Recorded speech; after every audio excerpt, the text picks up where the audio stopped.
Hello friends, आज के इस वीडियो में आप सभी का स्वागत है। आज हम पढ़ने वाले हैं क्लास 10th मैथ, जिसमें हम पढ़ रहे थे आपका चैप्टर 6। उसमें हम प्रश्नावली 6.3 हम कर चुके हैं। आज हमको करना है प्रश्नावली 6.4 के लिए उदाहरण प्रमेय है। दो प्रमेय है, 2 या 3 प्रमेय है और इसके उदाहरण। ठीक है, ये जो हम लिखे हैं प्रमेय नंबर 6.3 है। और इस जो अगला टॉपिक है, ये जो प्रश्नावली का, उसका नाम है त्रिभुजों की समरूपता के लिए कुछ के लिए कसौटियां। क्या है, देखिए पहले इसको लिखेंगे। त्रिभुजों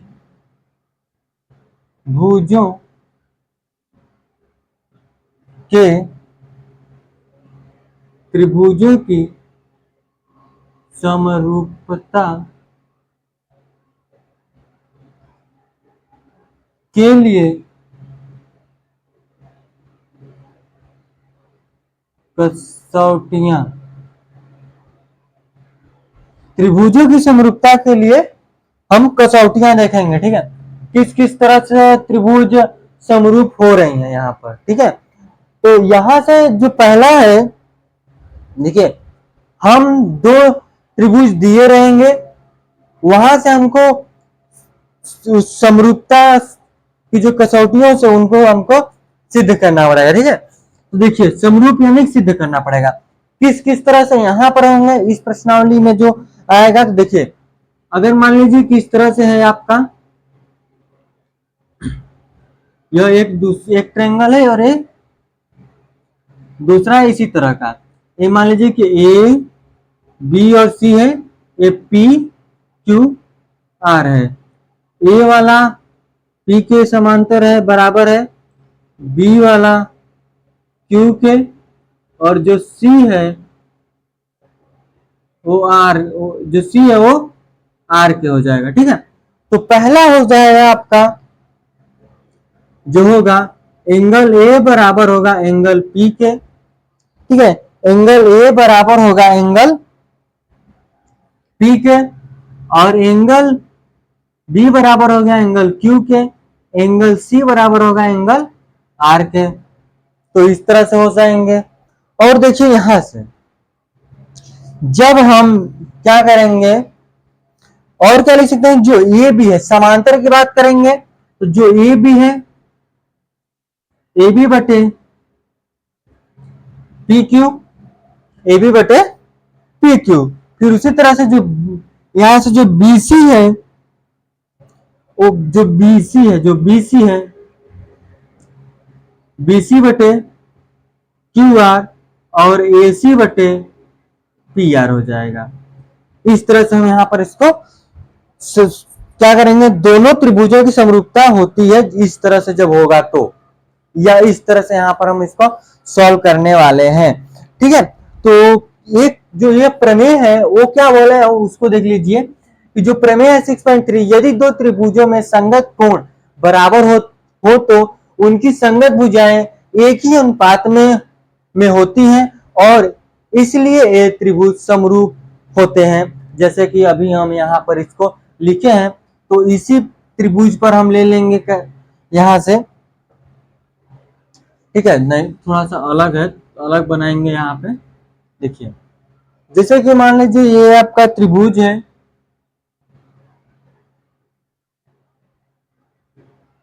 ठीक है, और यहां से थोड़ा सा ये मान लीजिए कि ए बी और सी है, क्या है, ए बी सी है। फिर उसके बाद यहां से क्या लीजिए, डी डी ई एफ, दो त्रिभुज ले लिए। यहां से हम इसको हल करेंगे। जब हम इसको हल करेंगे तो देखिए यहां से हम जो एंगल एंगल एंगल यानी कि जो तीनों कोण, जब देखिए जो त्रिभुज की जो उपयुक्त कसौटियां जो अभी हम पीछे पड़े हैं, जब तीनों दोनों त्रिभुज की तीनों जब कोण एक दूसरे के बराबर हो जाएंगे तो उसको क्या बोलेंगे हम, एंगल एंगल एंगल, यानी कि कोण कोण कोण कसौटी। ठीक है, कोण कोण कोण कसौटी। तो इसी प्रमेय के दो ऐसे त्रिभुज लेंगे, त्रिभुज ए बी सी तथा त्रिभुज डी ई एफ में। देखिए तो डी क्या हो जाएगा आपका, एंगल ए है वो एंगल डी के बराबर हो जाएगा, जो एंगल बी है वो एंगल ई के बराबर हो जाएगा, जो एंगल आपका सी है वो एंगल एफ के बराबर हो जाएगा। समझे बात को, इतना क्लियर हुआ। तो और देखिए यहां से इतना क्लियर हुआ ना, ये आपका इसमें हो गया। अब देखिए यहां से क्या करेंगे, इस पर एक लंब मतलब समझिए यहां से अर्धक पी और क्यू ले लिए, क्या कर लिए, पी और क्यू ले लिए यहां से। तो अब हम क्या करेंगे, जो देखिए जो डीपी होगा, ठीक है, जो यहां से जो डीपी होगा वह ए बी के बराबर होगा। देखिए जो डीपी होगा वो ए बी के बराबर होगा, समझिए इसके इतना इसको ले लिया, ठीक है, ध्यान दीजिएगा ये थोड़ा सा बड़ा है लेकिन ये सेम है, ठीक है। तो जो डीपी होगा वो ए बी के बराबर होगा, और और जो और जो डी क्यू है, जो डी क्यू है वो एसी के बराबर हो जाएगा। क्या, जो डी क्यू है, ये डी क्यू है वो एसी के बराबर हो जाएगा। तो देखिए काटी गए, देखिए काटे गए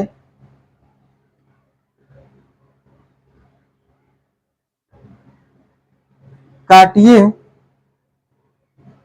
तथा पी और क्यू को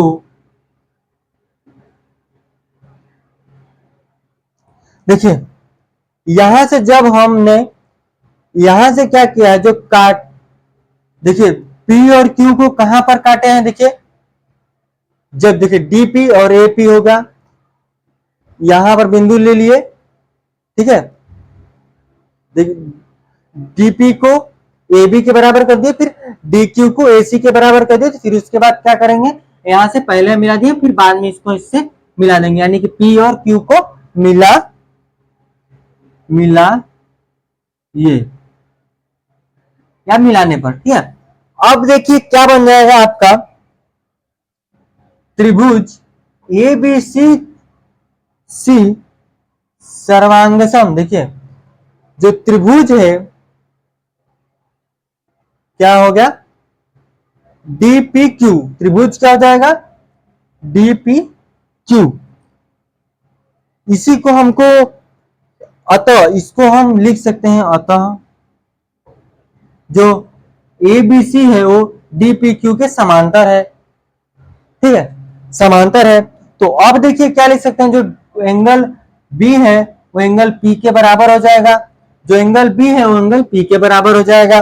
फिर उसके बाद हम यहां से और लिख सकते हैं कि देखिए जो एंगल पी है वही तो एंगल ई भी है, अभी हम ऊपर लिखे थे, ठीक है, वही हम एंगल ई भी लिख सकते हैं, क्योंकि यहां पर अभी लिखे कि एंगल बी बराबर एंगल ई, तो यहां से जब इस पर हम पी और क्यू लिए, डी और ई पर पी लिए और डी एफ पर क्यू बिंदु लिए, फिर इसको इससे मिला दिए, पी को क्यू से मिलाए, जब पी को क्यू से मिलाए तो यहाँ एंगल बी बराबर एंगल पी हुआ, तो एंगल बी बराबर एंगल पी जितना होगा उतना ही एंगल पी बी बराबर ई भी है।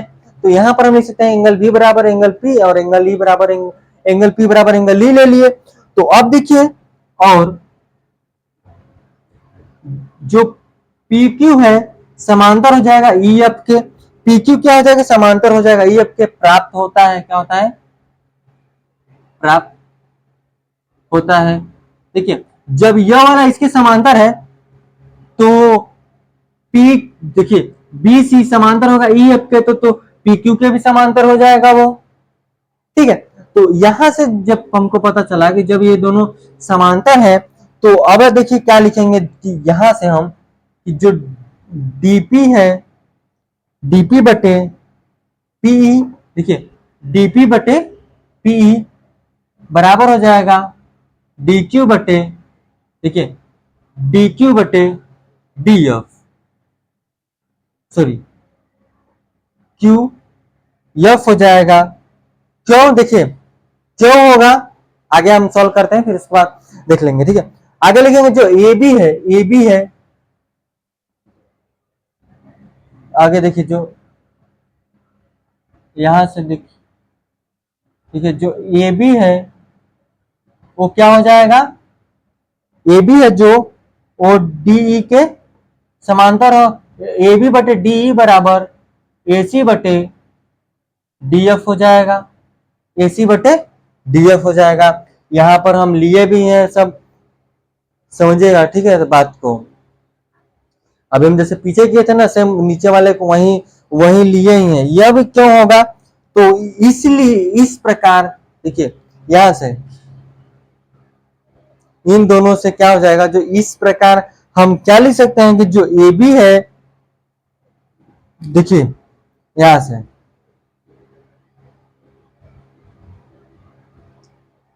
इस प्रकार हम लिख सकते हैं, जैसे कि जो यहां से हम किए ना, इसको इसको यानी कि डी पी बटे पीई, फिर डी क्यू बटे क्यू एफ लिए हैं, तो हम वहां से क्या लिख सकते हैं, यहां से इस लिखेंगे इस प्रकार। इस प्रकार क्या हो जाएगा कि जो ए बी बटे हो जाएगा वो डी बराबर हो जाएगा जो बी सी है, जो देखिए जो बी सी है वो ई एफ के बराबर हो जाएगा। तो उसी प्रकार जो देखिए यहां से उसी प्रकार और क्या हो जाएगा, जो ए सी है वो डी एफ के बराबर, ए सी बटे डी एफ बराबर नहीं, ए सी बटे डी एफ हो जाएगा। तो यही हमको करना था, यही हम कर चुके हैं। देखिए यहां से जो क्लियर हो गया, सारे ये जो प्रमेय था वो क्लियर हो गया है। क्या बोला था कि यदि दो त्रिभुजों की संगत कोण बराबर हो तो उनकी संगत भुजाएं एक ही अनुपात में होती हैं और इसलिए एक त्रिभुज समरूप होते हैं। हम पहले यहाँ पर त्रिभुज लिए दो, फिर वहां पर एंगल बराबर हो तो यहाँ पर एंगल बराबर होता है। कभी पीछे जो हम एक छोटा सा एग्जांपल टाइप का लिए थे वहां से हम क्लियर किए हैं। फिर उसके बाद यहां पर हमने देखिए डी पी और क्यू बिंदु लिया, तो डीपी बराबर ए बी हो जाएगा और डी क्यू बराबर ए सी। देखिए देखिए काटी तथा यहां से काटी है, ठीक है, काटी है तब बराबर हुआ है, तथा पी और क्यू को मिलाइए, पी और क्यू को हमने मिला दिया। फिर उसके बाद यहां से हमने इसी को ए बी सी और डी पी क्यू को समरूप लिया। समरूप लेने के बाद एंगल पी ठीक है, एंगल बी के बराबर हुआ, एंगल बी एंगल ए के भी बराबर है, और जो पी क्यू है वो ई एफ के समान प्राप्त, देखिए ई एफ के समांतर प्राप्त होता है। फिर उसके बाद यहां से ले अनुपात में, फिर उसके बाद लास्ट में तीनों भुजाओं को हमने समरूप ले लिया, ठीक है। तो यहां से देखिए ये आप इसका स्क्रीनशॉट ले लीजिए। हम आगे बढ़ते हैं अगला प्रमेय की तरफ, उसको हम लिख रहे हैं। चलते हैं अगला प्रमेय की तरफ। 6.4 का प्रमेय है। जो भी हम प्रमेय पढ़े थे 6.3 बस ठीक उसका उल्टा है। वहां पर हम एंगल लिए थे, यहाँ पर भुजा बोला है। भुजा को मतलब अनुपात में करना है। तो यहां से देख लेंगे कैसे करना है कि यदि दो त्रिभुज में एक त्रिभुज की भुजा दूसरे की भुजा के समानुपाती हो तो उनके संगत कोण बराबर होते हैं और इसलिए दोनों त्रिभुज समानुपाती होते हैं। क्या है, क्या लिखा है, समरूप होते हैं, ठीक है, समरूप होते हैं, सही है। तो यहां से जैसे उसमें लिए थे त्रिभुज वैसे इसमें भी लेंगे ए बी सी, यहां से थोड़ा सा बड़ा सा ले लेंगे,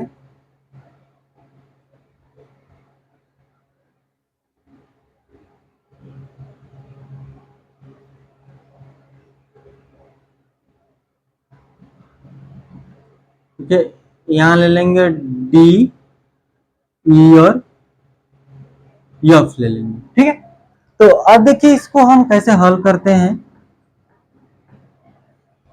देखेंगे। अगर तीनों भुजाओं को अगर हम बराबर करने के बाद अगर हम कोण बराबर करते हैं तो ये जो प्रमेय होगा वो साइड यानी कि यह क्या हो जाएगा, यह हो जाएगा आपका भुजा भुजा भुजा जो प्रमेय होगा वो प्रमेय बनेगा यह वाला। और पीछे क्या था, एंगल यानी कि कोण प्रमेय से हो रहा था।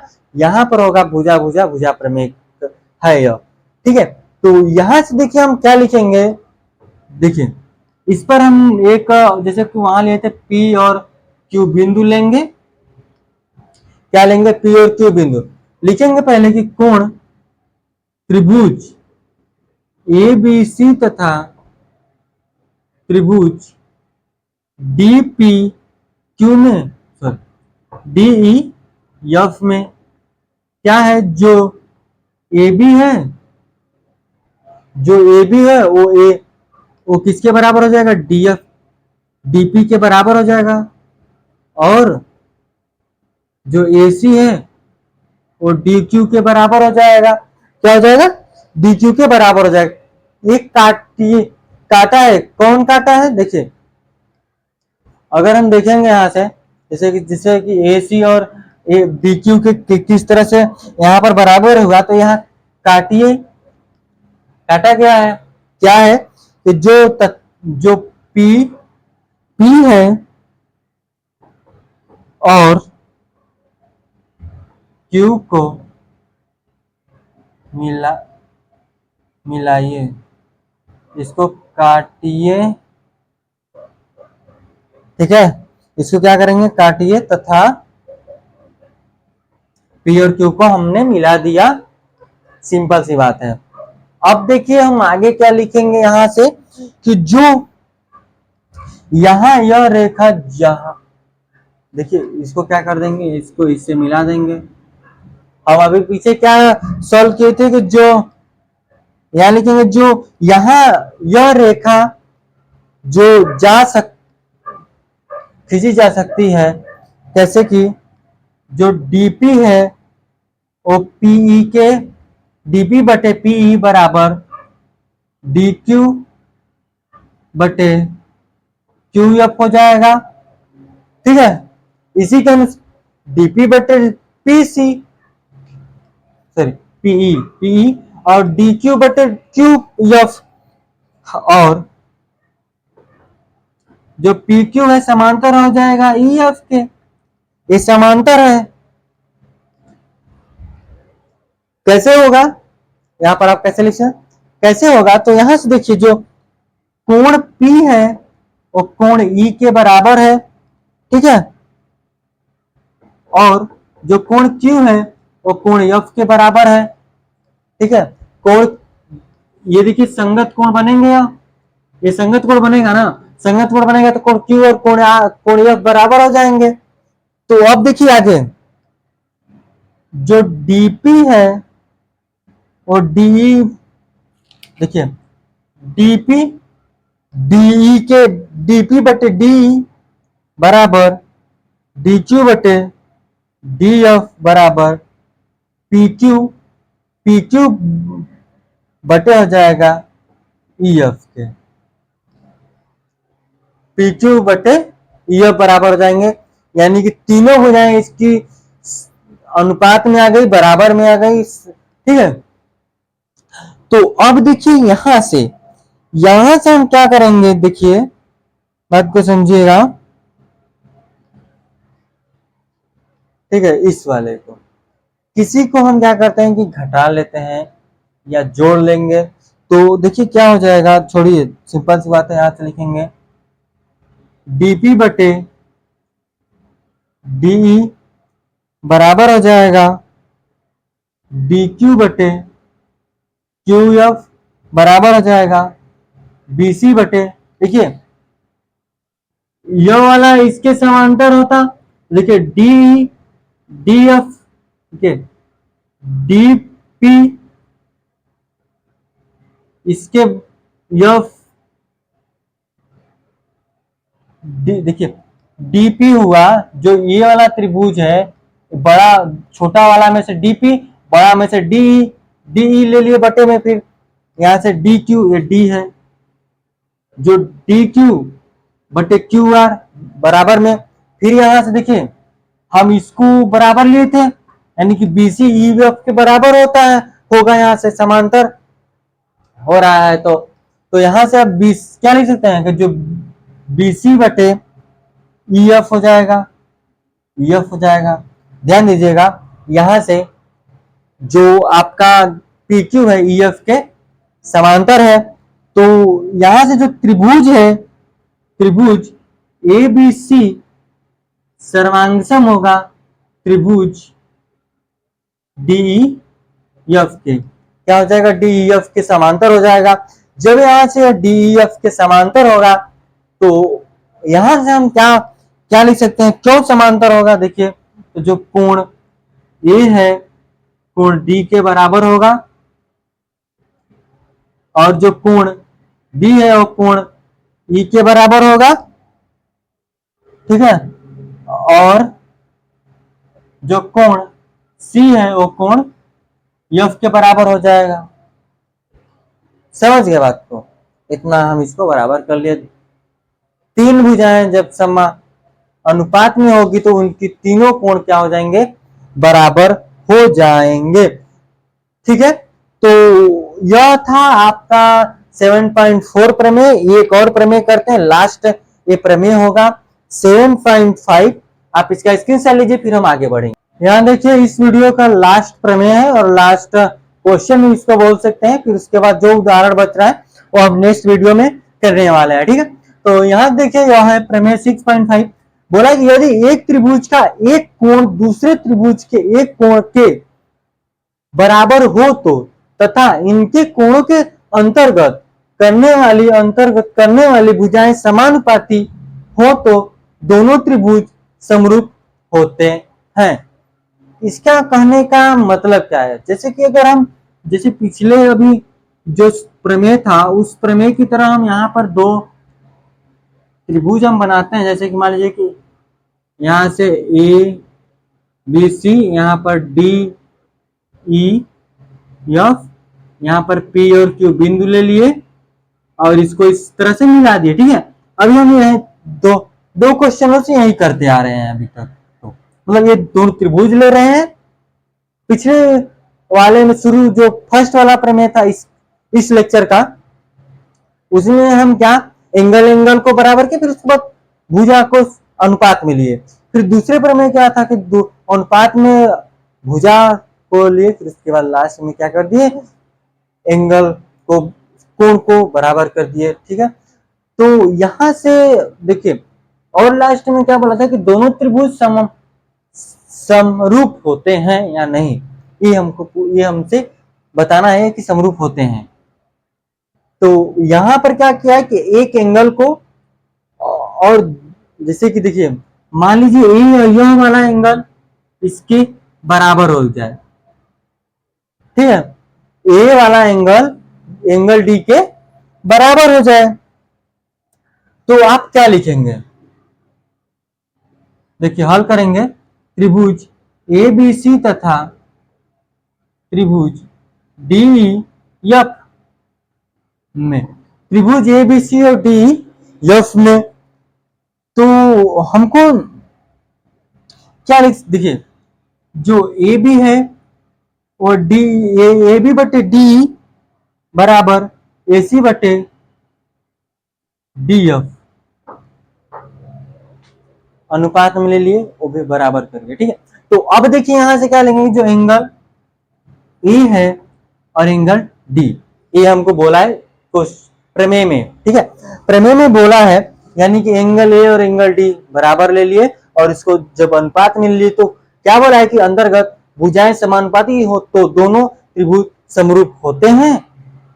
तो आप इसको करिएगा, नहीं समझ में आएगा तो आप कमेंट कीजिएगा, हम इसके आगे नहीं करने वाले हैं, आप इसको खुद से करेंगे प्रमेय जो 6.5 है। ठीक है, तो आज के लिए बस इतना रखेंगे। अगर आपको किसी भी प्रमेय में कोई भी डाउट आता है तो आप कमेंट कर सकते हैं। ठीक है, ये जो प्रमेय है ना उतना कठिन नहीं, पिछले प्रमेय से तो अच्छा ही है। तो आज के लिए बस इतना रखेंगे। अगर आपको साइंस पढ़ना है, चैनल पे साइंस का वीडियो पड़ा हुआ है, शॉर्ट वीडियो है, लॉन्ग वीडियो नहीं है, तो पहले आप जाइए उसको देखिए। अगर आपको समझ में आता है तो आप कमेंट कीजिए, उसका भी लॉन्ग वीडियो हम बना देंगे। ठीक है, तो आज के लिए बस इतना ही था। धन्यवाद।